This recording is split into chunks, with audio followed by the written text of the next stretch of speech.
From Pacifica, this is Democracy Now! Down with Hamad! Down with Hamad! Down with Hamad! Down with Hamad! Bahrain has announced a retrial for 21 people accused of trying to overthrow the U.S.-backed monarchy, including human rights leader Abdulhadi al-Khawaja, who's in the 82nd day of his hunger strike. We'll speak with his daughter, Mariam, whose sister is also in prison. Then Booker's Place, a Mississippi story. How you do, waiter? What's your name? Then I take care of something so good, and I keep that smile. I always learn to smile. The meaner the man be, the more you smile, although you're crying on the inside. Booker Wright, in 1965, dared to be filmed by NBC about racism in America. The decision forever changed his and his family's lives. He would later be beaten by police in Greenwood, Mississippi, and ultimately murdered. We'll speak with Booker Wright's granddaughter, Yvette Johnson, and the film's Raymond DeFilippo, son of Frank, who originally filmed Booker for NBC. Then Tuesday is May Day. The Occupy movement plans to mobilize tens of thousands in over 100 cities. We speak to leading social theorist David Harvey. In the sense that if we're going to come out of this crisis in any different kind of way, it's going to be because of the formation of very strong social movements that say enough is enough. All that and more coming up.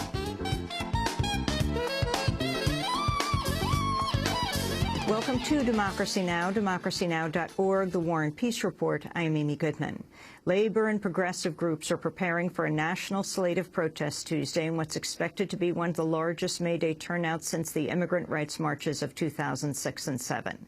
Occupy Wall Street seeking a turnout of tens of thousands under the slogan, General Strike, No Work, No Shopping, Occupy Everywhere.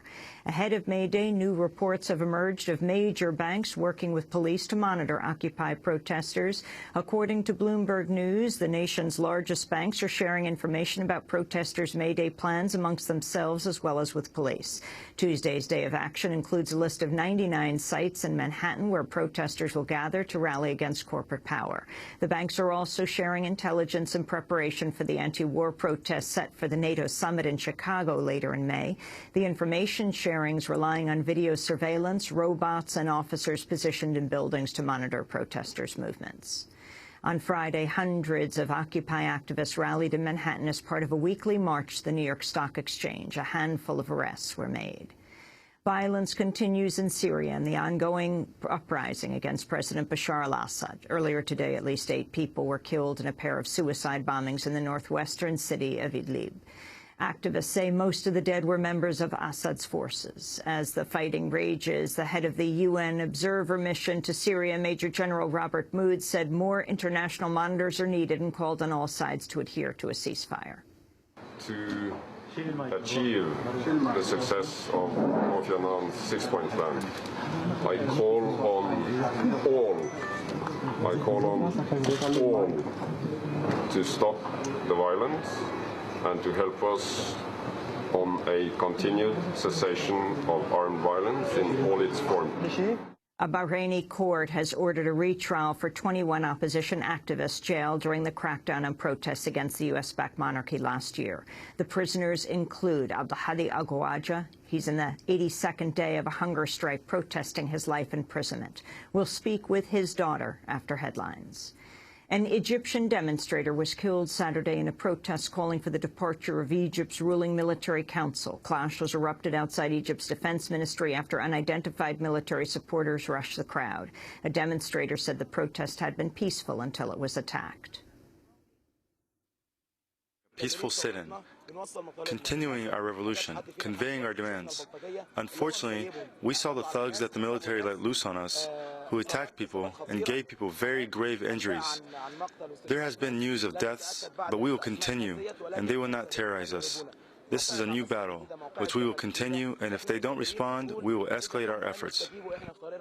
Prominent Chinese activist has reportedly taken refuge in the U.S. Embassy in Beijing after escaping house arrest. Chen Guangcheng, who is blind, evaded guards at his village home in Shandong province to flee undetected. A friend of Chen's described his escape. We talked about how Guangcheng climbed over a high wall in the middle of the night and fell over more than 200 times, and how he wounded himself when he fell down from the wall and couldn't stand up. But he kept going and stumbled forward. And, as I remember, he said it took 20 hours to get past all of these obstacles to get to the people waiting to meet him. The Obama administration's refused to confirm whether Chen is at the U.S. Embassy, but has sent a top diplomat to China to address the case. Bob Fu, a Chinese opposition activist based in Texas, said he has confirmation Chen is under U.S. protection. From our source, who is both knowledgeable to the U.S. government and Chinese government, that we can confirm that Chen is in the protection of the U.S. government in Beijing. And the high-level negotiation between the two governments had started, and it happened on April 27th, and Chen is safe right now. The former head of Israel's spy agency has criticized Israeli leaders for their long-standing threats to attack Iran. In a speech, former Shin Bet head Yuval Diskin said Israeli Prime Minister Benjamin Netanyahu and Defense Minister Ehud Barak have formed their Iran policy around, quote, messianic feelings. I will tell you things that will be perhaps harsh. I have no faith in the Prime Minister, nor in the Defense Minister. I really don't have faith in a leadership that makes decisions out of messianic feelings. Diskin is the second prominent figure from Israel's military intelligence establishment to question Israel's stance on Iran in less than a week. In a recent interview, Israeli military chief Lieutenant General Benny Gantz called Iranian leaders, quote, very rational people who appear to have been swayed by international sanctions to halt nuclear efforts. A leading British supermarket chain has extended its boycott of Israeli goods made in Jewish-only settlements in the occupied West Bank.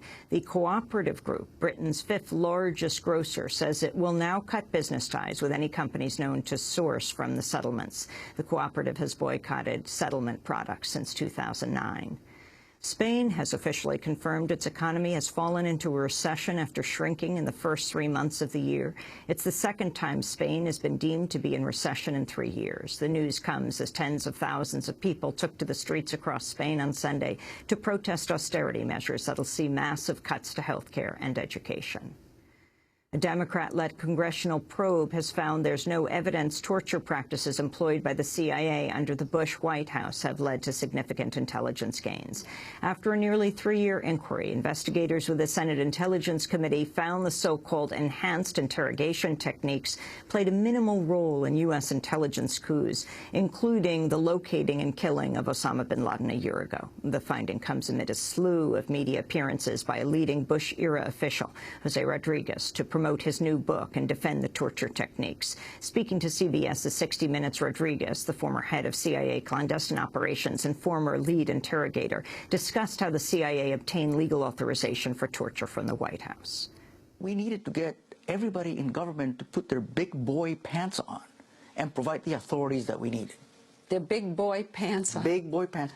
Let me tell you, I had had a lot of experience in the agency where we had been left to hold the bag, and I was not about to let that happen for the people that work for me. There wasn't going to be any deniability on this one. There was not going to be any deniability, and I tell you something, in August of 2002, I felt I had all the authorities that I needed, all the approvals that I needed. The atmosphere in the country was different. Everybody wanted us to save American lives. In the interview, Rodriguez later compared the authorization of torture under President Bush to the increased amount of extrajudicial killings under President Obama. We don't capture anybody anymore, Leslie. I mean, you know, their default option of this administration has been to kill all prisoners, take no prisoners. The drones. The drones. How can it be more ethical to kill people rather than capture them? I've never understood that one. Jose Rodriguez, former head of CIA clandestine operations and former lead interrogator on 60 Minutes. The judge overseeing the murder trial of George Zimmerman for the killing of Trayvon Martin has rejected a prosecution request to raise Zimmerman's bail. Prosecutor Bernardo de la Rianda asked for the increase Friday after Zimmerman's attorney disclosed his client had raised over $200,000 through his now-defunct website. The family members represented that they had no money when in truth they really did. So I don't know if they did that intentionally or what, but so I would submit that there's a change in circumstance regarding bond, and I would ask the court to consider possibly raising the bond. The $200,000 raised by Zimmerman exceeds the $150,000 bail he was freed on last week. But on Friday, Circuit Court Judge Kenneth Lester refused to raise Zimmerman's bail, saying he needed more financial information on Zimmerman's fundraising before making a ruling. Thousands of people convened in Albuquerque, New Mexico over the weekend for the annual meeting of Native American indigenous people known as the Gathering of Nations. Now in its 29th year, the Gathering of Nations is billed as the largest meeting of indigenous people in the world. President Obama took shots at his Republican opponents Saturday night at the annual White House Correspondents Association dinner in Washington. In his remarks, Obama singled out Newt Gingrich, who was in attendance, as well as Republican frontrunner Mitt Romney. I know at this point many of you are expecting me to go after my likely opponent, Newt Gingrich. Newt, there's still time, man. I'm not going to attack any of the Republican candidates. Take Mitt Romney. He and I actually have a lot in common. We both think of our wives as our better halves, and polls show to a alarmingly insulting extent the American people agree.